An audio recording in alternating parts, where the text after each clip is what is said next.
शादी से पहले सपोज 1 महीने का या 1.5 महीने का जो समय रहा मिलने का, कुछ समय या कुछ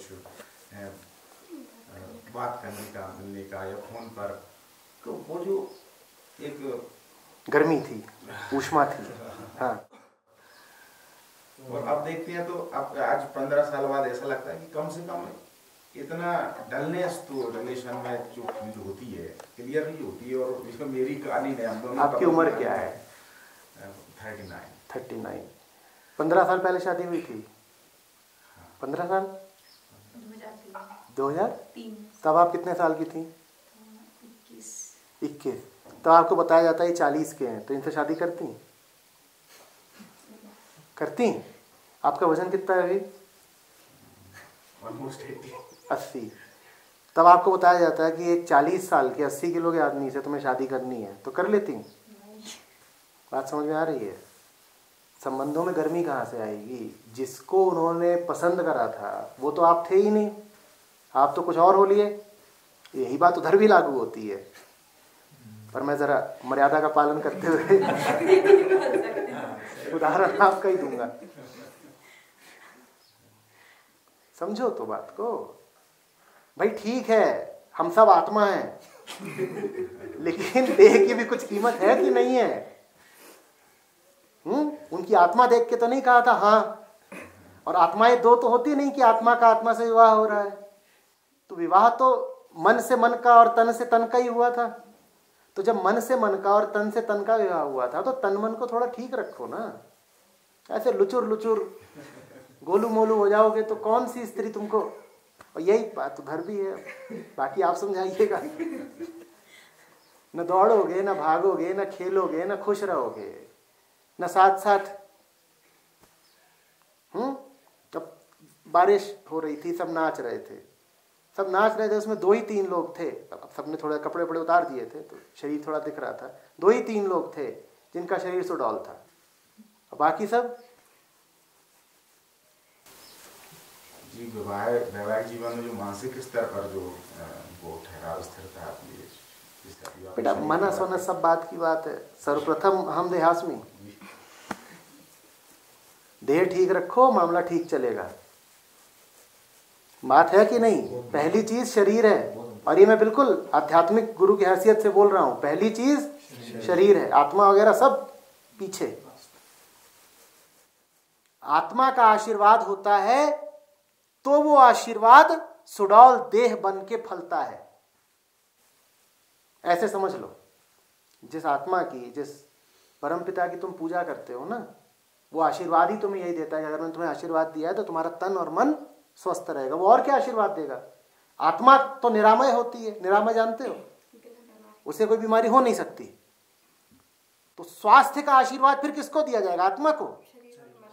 तो वो ऊपर से जो आशीर्वाद देता है वो यही तो आशीर्वाद देता है कि तन और मन स्वस्थ रहे।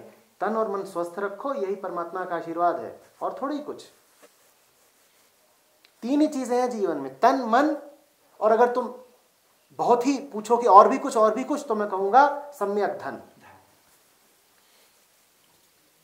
बात समझ रहे हो?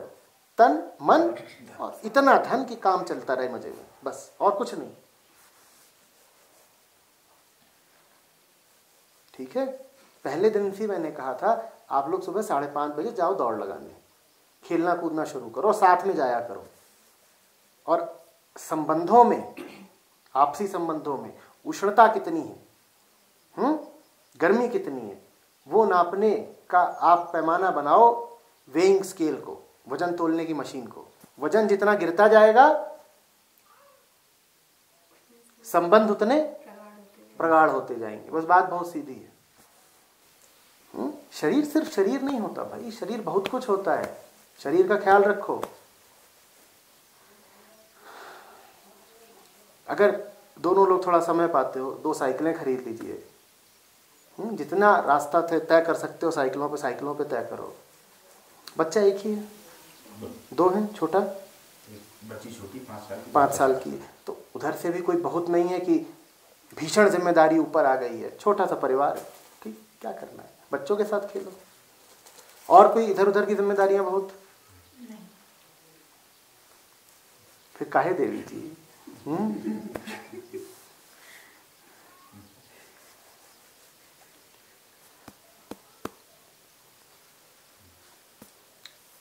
लोगों को मैं बोलता हूँ मन के लिए अध्यात्म, तन के लिए व्यायाम।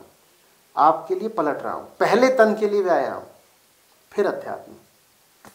आप व्यायाम को नंबर 1 पर रखिए, ठीक है? बिल्कुल हल्के फुल्के हो जाइए, चिड़िया नहीं, फिर सब ठीक चलेगा। और घूमा करिए।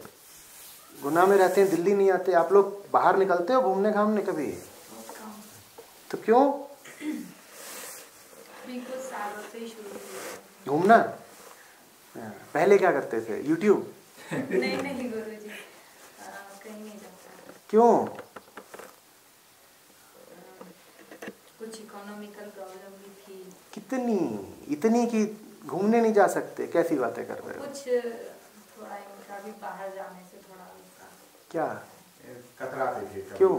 जब जैसे कोई पहली बार, फिर 1-2 बार गए तो फिर जाने की ये अभी 2018 चल रहा है, अभी से लेके दिसंबर तक कम से कम 3 जगह घूम के आओ। कम से कम 3 जगह घूम के आओ। ज्यादा दूर का तो मैं नहीं बोलती हूँ। अरे दूर पास कुछ नहीं होता। जैसे मथुरा चलो या कहीं भी ऐसे। क्या करोगे मथुरा जाके? बुढ़ान जाना तो फिर बहुत मथुरा ही मथुरा है। ये इसीलिए तो कह रहे हैं कि संबंध अब कुछ मजा ही नहीं आता। बीवी के पास जाता हूँ, बोलती मथुरा काशी। दूर पास कुछ नहीं होता है। गुना में रेलवे स्टेशन है ना? हाँ है ना?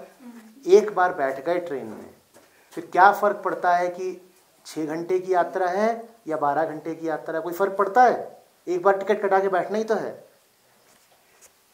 कार्यक्रम बनाइए। मैं तो तैयार हूँ गुरुजी, कहीं भी जाने। यही है? मैं क्या करूँ राम, मुझे बुढ़ा मिल गया। महाशय YouTube छोड़िए, IRCTC पकड़िए, ठीक है? अभी से प्रण कर लीजिए कि दिसंबर से पहले 3 जगह घूम के जरूर आएंगे। शिविर में ही आपने संबंध बना लिए होंगे, कोई कहीं से है, कोई कहीं से है। तमिलनाडु का भ्रमण ये करा देंगे आपको, जाइए बता देंगे। बम्बई आइए, वो आपको गाइड कर देंगे। दिल्ली आइए, वो बैठे हुए हैं। घूमिए फिरिए, दुनिया को देखिए। 4 दीवारों के बीच बैठने से कोई अध्यात्म नहीं हो जाता। जिसको दुनिया का ही बहुत पता नहीं, वो क्या अध्यात्म करेगा?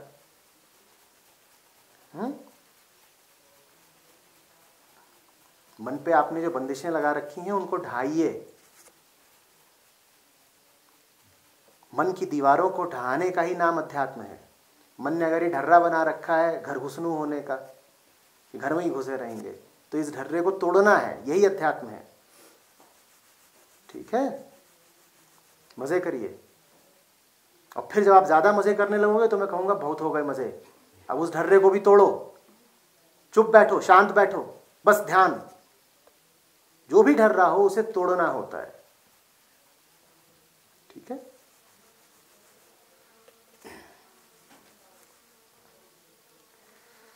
बच्चा इसलिए शांत रहता है, माँ बाप को देखता है, कहता है ये तो ओल्ड बगर्स,